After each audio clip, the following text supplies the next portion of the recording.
ওকে। আসসালামু আলাইকুম রফিক স্যার। ওয়ালাইকুম আসসালাম ওয়া রাহমাতুল্লাহি ওয়া বারাকাতুহু। আপনি কেমন আছেন এবং আপনার ব্যবসা বাণিজ্যের অবস্থা কি? আছি ভাই আলহামদুলিল্লাহ।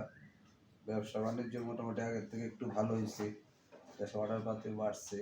আচ্ছা, সরকার ভালো তো আমরা ভালো।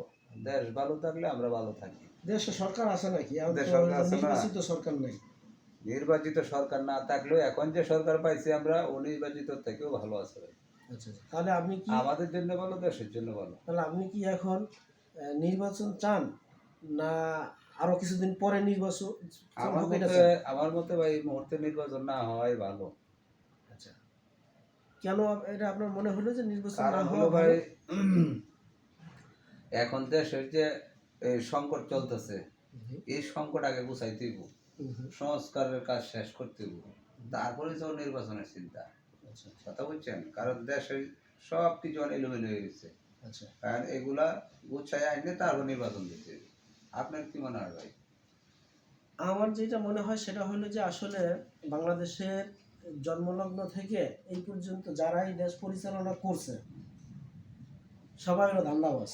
সবাই নিজের সবাই নিজের পকেটের চিন্তাই করছে, দেশের চিন্তা কেউ করে নাই ভাই। না, মানে করে নাই এটা বলা যাবে না, মানে করছে 1 টাকা 10 টাকা ঢুকাইছে পকেটে। দেশের চিন্তা করছে 1 টাকা আর 10 টাকা ঢুকাইছে পকেটে, তার মানে এটা তো দেশের চিন্তা করে তাদের পকেটের চিন্তা করছে।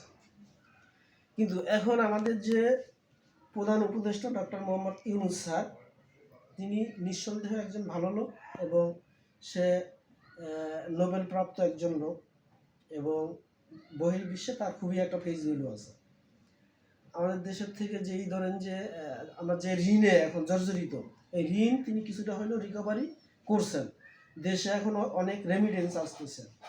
ইভেন ধরেন যে পাচার হওয়া যে টাকা, এটার থেকেও কিছু টাকা সে রিটার্ন ব্যাক করতে পারবে।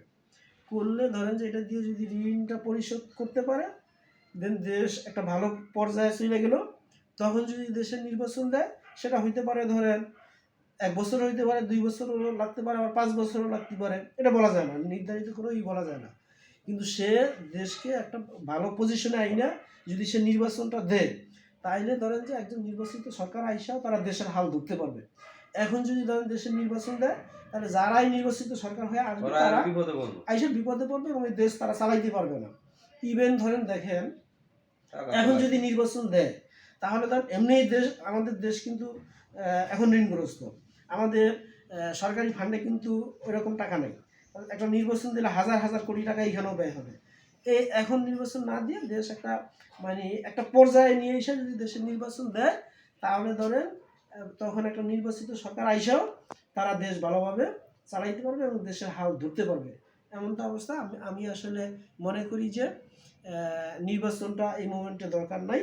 হ্যাঁ, আর যদি নির্বাচন দেয়, তাহলে সেই ক্ষেত্রে ধরেন যে যেইটা আপনার নির্বাচন, যেটা কি বলে যে ওই যে ইউনিয়ন পরিষদের যে নির্বাচন, মানে ওটাকে এইগুলো দিতে পারে, মানে জাতীয় নির্বাচন না। কারণ জাতীয় নির্বাচন দিবে আরো পরে পরে দিলে তাহলে হবে কি, আপনার ধরেন দেশে একটা নির্বাচিত সরকার আইসা তারা দেশ চালাইতে পারবে। এখন দিলে তারা আইসা মানে পরিচালনা করতে পারবেন না, আরো মানে দেশ বিপর্যয়ে নিয়ে ফেলবে। আমার মনে হয় এটা। আপনি বাকিরা আপনি কি মনে করেন? না, আমরা যা বলতে ঠিক আছে। এখন সব মিলে কিন্তু আসলে আরো নির্বাচনটা আরো পিছায় দেওয়া উচিত। কথা বুঝছেন? ডক্টর ইউনূস স্যার উনি উনি অত্যন্ত একটা ভালো লোক। হ্যাঁ, নিঃসন্দেহে বলতেন, আপনিও বলতেন, আমিও বলতেছি, জনগণও বলে। তার এখন কোনো টাকা পয়সার কোনো চাহিদা নাই। রাইট। ওনার বয়সও শেষ। ওনার কোনো ছেলে সন্তানও নাই, একটা মেয়ে আছে। আর ওনার এমনিতে হাজার হাজার কোটি টাকা আছে। এখন হইলো দেশে যা ইনকাম হবে, আর উপদেষ্টা যারা আছে ওরাও এখন 6-9 করতে পারবো না। 10 টাকার কাম 30 টাকা বিল দেয় পারবো না। কিন্তু তাদের মনে হয় কিছু উপদেষ্টা চেঞ্জ করা উচিত। উপদেষ্টা করা উচিত। আগে মনে করেন একটা বালিশ কিনছি আমরা 2700 টাকা দিয়ে। বালিশের দাম 200 টাকা, বিল হয়েছে 2700 টাকা। একটা কলা গাছ লাগাইছি যেন কত টাকা দিয়া, নারিকেল গাছ, একটা নারিকেল গাছ লাগাইছি কয় লাখ টাকা দিয়ে। তাহলে চিন্তা করেন এখন হলো কি, ওই যে এখন ওই যে আর ইয়াতে আমাদের মনে করেন দেশের যা টাকাটা আসবো এটি থাকবে। আর না হয় কি তো একটা রাস্তা কইতেছে এই 10 টাকার রাস্তা বিল তো 30 টাকা, এই 30 টাকা তো সরকারের ফান্ডের থেকেই গেছে। যাক এখন তাহলে যদি না হয় ভাই তাহলে কি তো পুরো টাকাটাতে সেটা জমতেছে। যাক হ্যাঁ, তাহলে সব আমরা মিলে আমরা মনে করেন তার মানে আপনি শেষ ফিনিশিং হলো যে আমরা এখন নির্বাচন এই চাই মুহূর্তে না, আমরা নির্বাচন জাতীয় চাই না, নির্বাচন চাই না। আল্লাহ ডক্টর মোহাম্মদ ইউনূস স্যারের দীর্ঘায়িত করুক, হুম, হুম, এটা সবাই চায় সবাই যে চাই। ওনার হায়াতে বরকত দেখ আল্লাহ। যাক আমরা আমাদের মতামত ব্যক্ত কারণ করলাম। উনি একটা আমাদের আইডল ভাই, উনি সারা বিশ্বে একটা আইডল। এই যে, এই দেখছেন না চায়না গেল, চায়নাতে দেখছেন লোকজন কিরকম সম্মান করে, চায়না গেছে, তারপরে ওই যে আরো কত জায়গায় গেল না, ওনারা দেখছেন ইয়া পর্যন্ত উঠে দাঁড়ায় ওনার সাথে ইয়া করে সম্মান করে। হুম, হুম। কারণ কি ব্যক্তির জন্য, ব্যক্তি হিসাবে ভালো ওই জন্য। সুতরাং আজ এই মুহূর্তে ভাই নির্বাচন আসলে দরকার নাই ভাই, নির্বাচন দরকার নাই। যাক আরো বড় আমরা দরকার। নির্বাচন চাই না।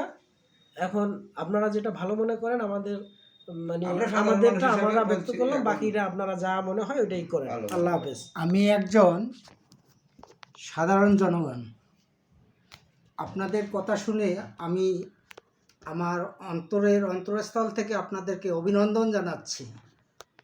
আমাদের ডক্টর মোহাম্মদ ইউনূস স্যার রত্ন, আমাদের বাংলাদেশের গৌরব, এবং বহির্বিশ্বে উনি একজন গর্বিত সন্তান। আমরা ওনার জন্য দোয়া করি, উনি যাতে আমাদের বাংলাদেশের 5 বছর মিনিমাম নিম্নে 5 বছর ক্ষমতায় থাকেন এবং দেশ পরিচালনা করেন। সবাই দোয়া করবেন ওনার জন্য। আল্লাহ হাফেজ।